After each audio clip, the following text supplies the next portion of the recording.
And first this morning, civilians living under siege as Russian forces step up assaults on major Ukrainian population centers after disregarding a planned ceasefire that was intended to evacuate people safely.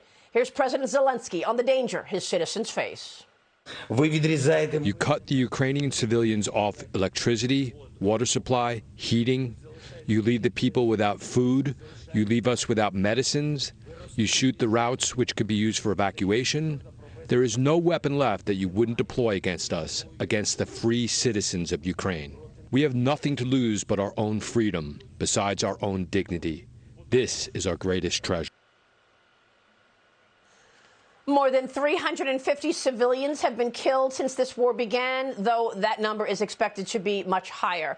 Joining me right now is the former president of Ukraine from 2014 until 2019. Petro Poroshenko is on the ground in Kyiv, where citizens are bracing for another night of attacks. Mr. President, thanks very much for being here with us. It is 5 p.m. right now in Ukraine. What can you tell us as far as what you're seeing on the ground? Situation is extremely difficult. Fortunately, we have a disastrous humanitarian situation in main cities. In Mariupol, we have dozens and dozens of killed civilians.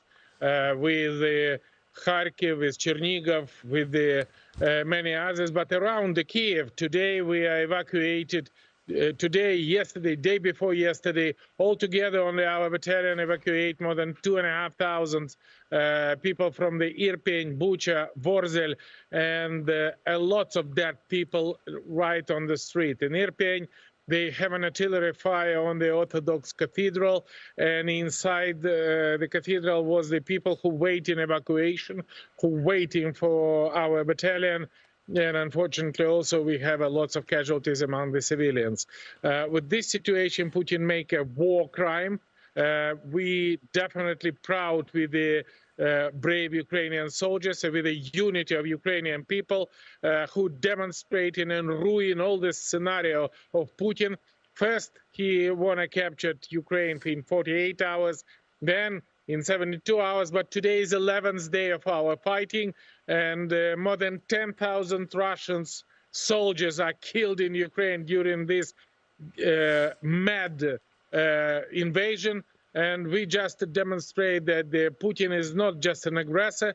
Putin is the war criminal. Putin make crimes against humanity, and the whole world now will see that the picture of Ukrainian cities from Bucha, Vorzel, Irpin to the Chernigov and Kharkiv and Mariupol are much worse than in Aleppo.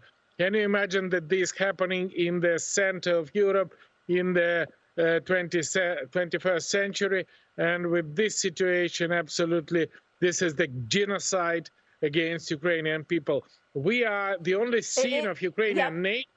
It's just that the fact that we want to be free, we want to be democratic, and they hate the idea to restore the Soviet Union second edition. Well, Mr. President, the free world is watching the courage on display by you and your colleagues, and certainly President Zelensky. Tell us what Ukraine needs right now. We are going to be speaking with two congressmen coming up who have been working on a plan to get you air power from Poland. Tell us specifically what Ukraine needs right now to fight this aggression.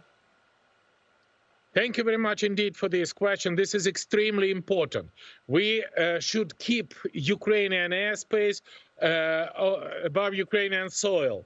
With that situation, definitely we need the military jet to cover the nuclear power station, because nuclear contamination do not see the borders. And Article 5 of the Washington Treaty do not protect the Western world from the disastrous Putin madness. We need our fighters to cover the civilians. And 72 fighters, which is now is in Poland, is in Slovak Republic, is in Germany. We urgently, this is the question on hours, and every single hour of the delay, this is the hundreds of Ukrainians killed. Our pilot is one of the best pilots in the world, and already almost 100 military jets and helicopters of Russian armed forces are already hit. And I doubt that anybody can imagine that army, which I am proud as a commander-in-chief of Ukrainian armed forces in the year 2014, 2019, create these armed forces, and they are so powerful. And point number two is the attacking drones. We have it in Bayraktar from Turkey. They're extremely efficient. Please combine it with all NATO member states, supply it to us.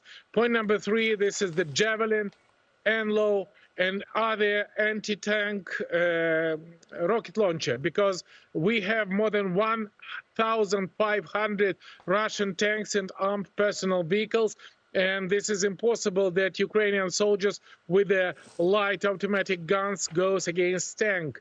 This is extremely efficient weapons we definitely need it.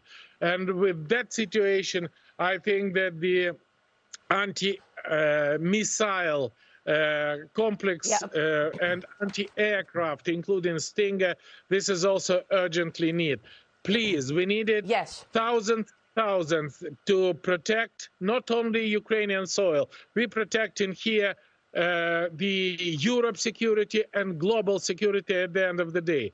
And next, it would be sanction. If Putin do not, first of all, I want to thank the United States for their leading role, President Biden, administration, Congress.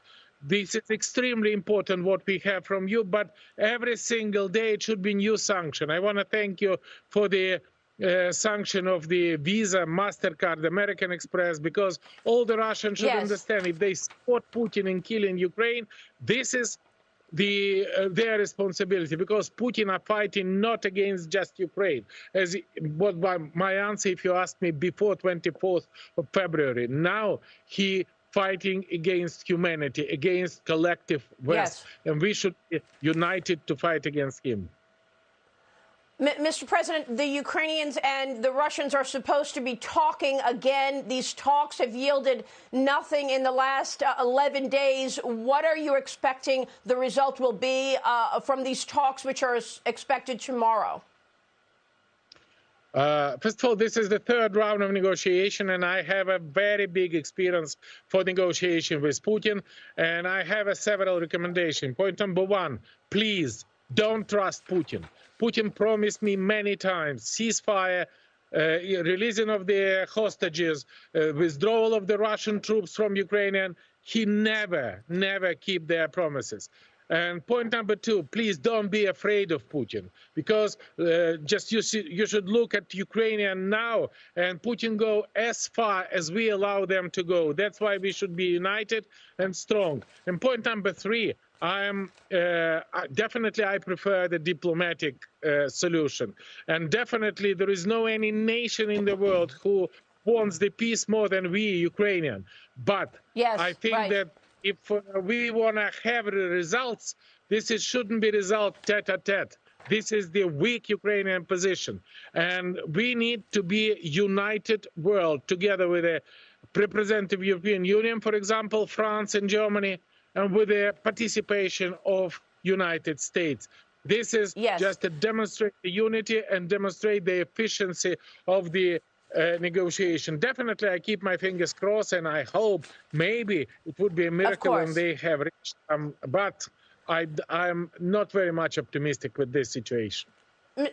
Mr. President, finally, let me ask you, you were president from 2014 to 2019. You saw Vladimir Putin invade Crimea so many years ago. Now some lawmakers are saying that his mental capacity is declining. Is this the same Putin that invaded Crimea? What can you tell us based on your experience with Crimea? First of all, the Putin invading Crimea before my presidency.